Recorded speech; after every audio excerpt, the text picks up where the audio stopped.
Today we take a look at the Origin Jumpworks M50 Interceptor / racing ship. Now this ship, just by looking at it, you can already tell straight off the bat is built for speed. It's built for absolute speed. It's built to slice through space. Not anything else really. It's not built to take any hits. It can take a few hits, but its primary focus is speed, and that makes it perfect for obviously racing and intercepting.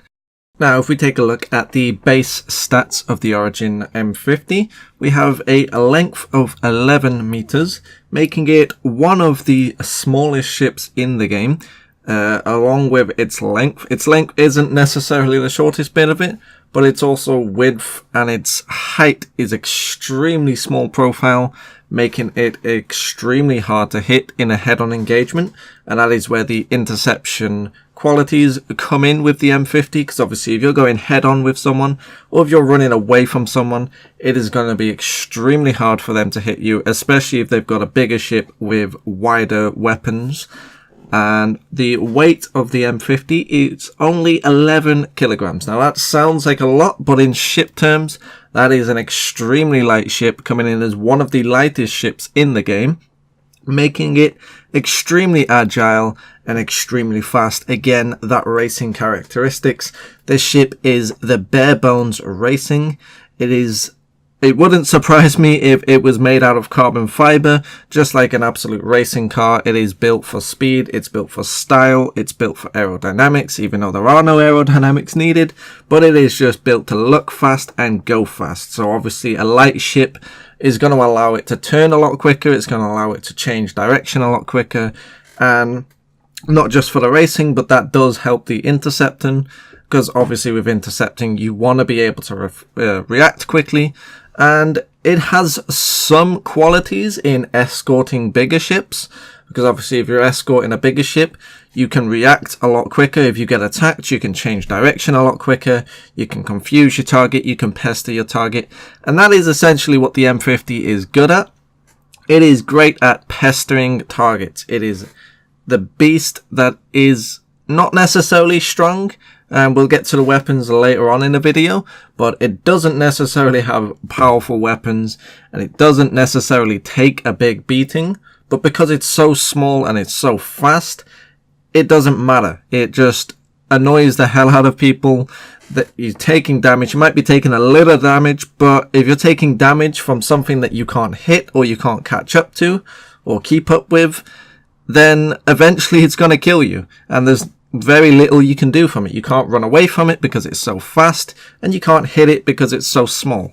So without any surprise, the crew capacity of this ship is only one. It is a one-man ship, or one-woman ship, not to be sexist, and the cargo capacity is 0. So you have absolutely no cargo running with this ship, which I'm sure isn't a surprise to anybody. Now, if we move on to the engines of the Origin M50, the bread and butter of what makes it what it is, what makes it so quick, it has 2 TR2 engines, which don't sound overwhelming. Obviously, TR2, you're thinking racing ship, you're probably thinking bigger than TR2, but bear in mind, it is only 11 meters long, and it is only 12,000 kilograms in weight. So TR2 engines, and 2 of them for a ship of this size, is extremely big. It is more than enough, and when we get into the actual gameplay of the ship, you'll see that the engines are practically half of the ship in size. It is essentially a rocket sled, which is what people call it. They call it the rocket sled. So in talking top speed of what these TR2 engines provide, they give it a combat speed of 350, which for a combat speed is extremely fast. You're going to keep up with some larger ships' cruise speed pretty much, or boost speed, and a lot of fighting ships as well. You will keep up with their boost speed just with your combat speed alone, which is a huge benefit in the battlefield, because obviously if you're able to keep up with when you're boosting and you're not boosting, then it's going to be easy to stay on a target. The Origin M50 has no problem sticking onto any target in the battlefield.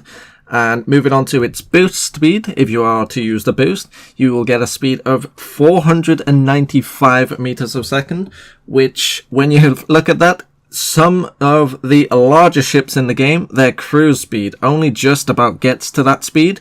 So when you're thinking big cargo haulers, it might be possible to keep up with them even if they're in cruise, and that is obviously a huge benefit, because if you're not in cruise and they're in cruise, you get the benefit of being able to turn still and they cannot. And cruise speed of the Origin M50 comes in at 940 meters a second, which is on the higher end of cruise speeds, so you are going to be able to get 2 points again, amplifying that interception quality of the M50. You're going to be able to get around targets a lot quicker. You're going to get from point A to B a lot faster between those jumps. And the acceleration of the M50, now it shouldn't be any surprise that with the weight of this ship and the engines of this ship, it accelerates extremely quickly, with its 0 to 100 meters a second coming in at 1.05 seconds, which is an extremely fast acceleration. Now, obviously, that is only 100 meters a second. That's not its top speed. I wanted to do 100 so that we could get a scale across all ships, and we can compare how all ships compare in their acceleration. And the deceleration of the ship, we go from 100 meters a second to 0 in 2.03 seconds, which is slower than its acceleration. Obviously, it is harder to decelerate than accelerate, but 2.03 seconds to go from 100 to 0 is still extremely quick deceleration, making it stop practically on a dime. And that obviously comes in useful when you're fighting, when you're changing directions, and also when you're racing, because you might need to slow down to get through the gates. And being able to slow down so quickly is a huge benefit. It's going to stop you from drifting off into space. Now, when we're talking about interceptors and racing ships, it isn't always about the top speed. It isn't always about the acceleration. Maneuvering also plays a big part in interception, dogfighting, and racing. So let's take a look at the maneuvering engines of the Origin M50. We get 8 TR1 engines, and again, just like with the primary engines, TR1 doesn't sound massively overwhelming, and 8 isn't a massively overwhelming number. But again, consider the size and the weight of this ship. That is more than enough. So let's take a look at the turn time for the Origin M50. So to do a full 360 degree pitch spin is going to take 3.77 seconds. To do a full roll is going to take 2.99 seconds. And a full yaw is 3.19 seconds. So obviously it is going to turn left and right a lot quicker than up and down. So if you are turning, it is generally better to yaw and not pitch. Now, moving on from the top speed, the agility, the acceleration, and all that fun stuff, we move on to the weaponry of the M50, because obviously an interceptor isn't an interceptor if it doesn't have any weapons. So for the weaponry, by default, we get 2 S1 fixed mount weapons, and S1, yeah, they're pretty small, they're not going to do much, but as I said in the beginning of this video, even though they don't do a massive amount of damage, because of the speed, the agility, the size of the M50, it doesn't really matter, you are going to pepper them to death. And currently, you can put S2s instead of the S1s. However, on the stat page, it does indicate that they are S1, and that is all that is available. So I'm not sure if being able to have S2s is a bug. I'm not sure if the stat page is wrong. Generally, it is safe to go with the stat page. The stat page tends to be updated. However, we don't know with these things. Obviously, at this current stage in the game is still alpha, so we don't know. If it does eventually end up being able to have S2s, and that isn't a bug, then it is extremely deadly with S2s. Obviously, then you can put the Omnis guys on it, you can put the bearings, you can put whatever you want on it.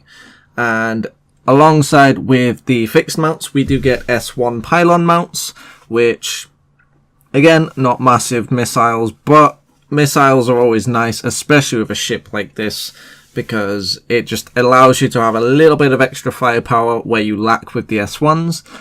We don't have any gimbal mounts by default, and obviously without any surprise, we don't have any turret mounts by default. And surprise, surprise, you can't put turret mounts on it either. So, moving on, we get to the power plant that fuels all of this weaponry, this speed, this power, this everything that the M50 has. Obviously, every ship needs a power plant, and the M50 comes with 2 size 2 power plants, which for the weaponry and the thrusters and everything, more than enough. It's never going to run out of power. It has more than enough juice to supply. And it also comes with a size 2 shield. So obviously, as I mentioned in the beginning, the M50 isn't designed to take any damage. It isn't designed to take hits. It isn't a brawler. It's not a fighter. It is an interceptor and a racer. And primarily racing. Obviously, you can see it's built for style. It's built for racing primarily. But it does make a great interceptor.